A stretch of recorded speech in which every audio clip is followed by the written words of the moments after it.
اعوذ باللہ من الشیطان الرجیم بسم اللہ الرحمن الرحیم۔ پارہ نمبر 13۔ یہاں پر سورہ یوسف کے بقیہ حصے کو بیان کیا گیا، جس میں حضرت یوسف علیہ السلام کا کچھ قصہ پچھلے پارے میں بیان کیا گیا اور باقی جو قصہ تھا وہ اس میں بیان کیا گیا۔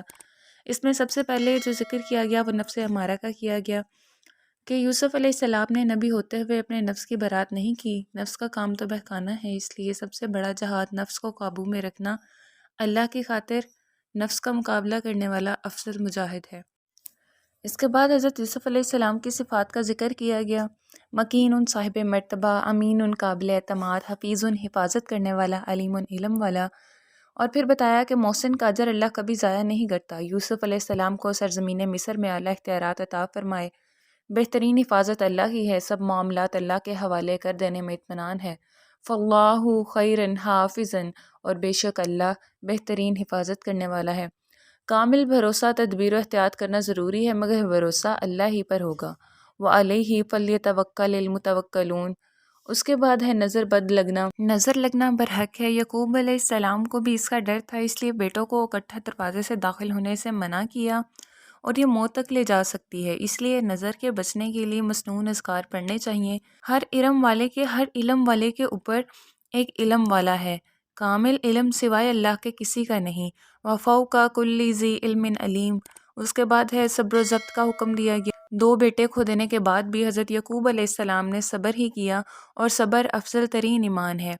غم اللہ سے ہے، سب غم اور دکھ اللہ کو سنانا کہ وہی حل کرنے والا ہے۔ اس کے بعد اس بارے میں ذکر کیا گیا مایوسی کبیرہ گناہ، اور یقین رکھنا کہ حالات کی تبدیلی قریب ہی ہے، اور اس کے بعد صبر و تقوی کا درس دیا گیا۔ 2 خوبیاں جس میں ہوں صبر اور تقوی کی، اس کے لیے دنیا اور آخرت کی بھلائیاں جمع ہو جاتی ہیں۔ اس کے بعد غلطی کا اعتراف، حقیقت کھلتے ہی برادران یوسف نے غلطی کا اعتراف کر لیا، اور اعتراف ہی معافی کا ملنا ہے، اور معاف کرنا قدرت کے باوجود بدلہ نہ لینا پیغمبرانہ اخلاق ہے۔ اور اس کے بعد خواب کی تعبیر، 40 سال بعد خواب کی تعبیر سامنے آئی جب والدین اور بھائیوں نے انہیں سجدہ کیا۔ یہ اس خواب کی تعبیر کا ذکر کیا جا رہا ہے جو ہم نے پچھلے 11ویں پارے میں پڑھا تھا کہ ایک چاند، ایک سورج اور 11 ستارے سجدہ کرتے ہیں۔ اس کے بعد ہے تمنا و دعا۔ سب مل گیا تو کوئی تکبر نہیں، دل کی تمنا لبوں پر آ گئی، اسلام پر خاتمہ اور نیک لوگوں کی دوستی۔ فاطر السماوات والارض انت ولی فی الدنیا والآخرۃ توفنی مسلما والحقنی بالصالحین۔ اس کے بعد ہے اسی سبق کے اندر المتعال کا ذکر کیا گیا۔ عالی شان رب تعریف کا بہترین کلمہ ہے جس میں اللہ کی بزرگی اور بلند ہونے کا ذکر ہے۔ بیکار پکار، اللہ کے سوا کسی اور کو پکارنا بیکار ہے کیونکہ وہ کوئی حاجت پوری نہیں کر سکتے۔ لہو دعوت الحق کی، ہر چیز اللہ کو سجدہ کرتی ہے، حتیٰ کہ ان کا سایہ بھی اللہ کو سجدہ کرتا ہے، تو انسان کیوں نہیں کرتا؟ نفع بخش بنے اسی میں قرار ہے، اور خیر دے کر ہی خیر پا سکتے ہیں، بے فائدہ جھاگ کی طرح پھینک دیے جاتے ہیں۔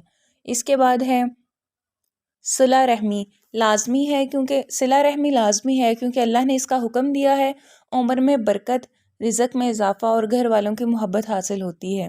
اس کے بعد ہے قطع رحمی کرنے والے پر اللہ کی لعنت ہے اور آخرت میں برا گھر ہے، اس سے بچنا ہے۔ اللہ کی دیداری کی خاطر صبر کرنے والوں کے لیے باغات عدن ہے۔ والذین صبروا ابتغاء وجہ ربہم، ذکر الہی دلوں کی غذا اور اطمینان کا ذریعہ ہے۔ الا بذکر اللہ تطمئن القلوب۔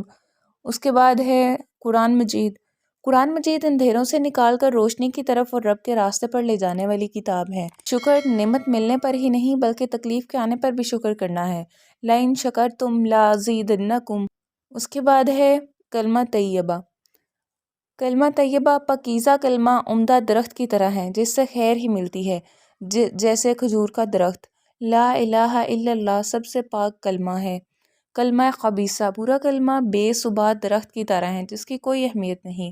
اس کے بعد ابراہیم کی دعا، روحانی، جذباتی اور جسمانی سب ضروریات کے مطابق شرک سے بچنے، نماز قائم کرنے، دلوں میں محبت پیدا کرنے اور پھلوں سے رزق ملنے کی دعا، تمام اہل ایمان کے لیے بخشش کی دعا ہے۔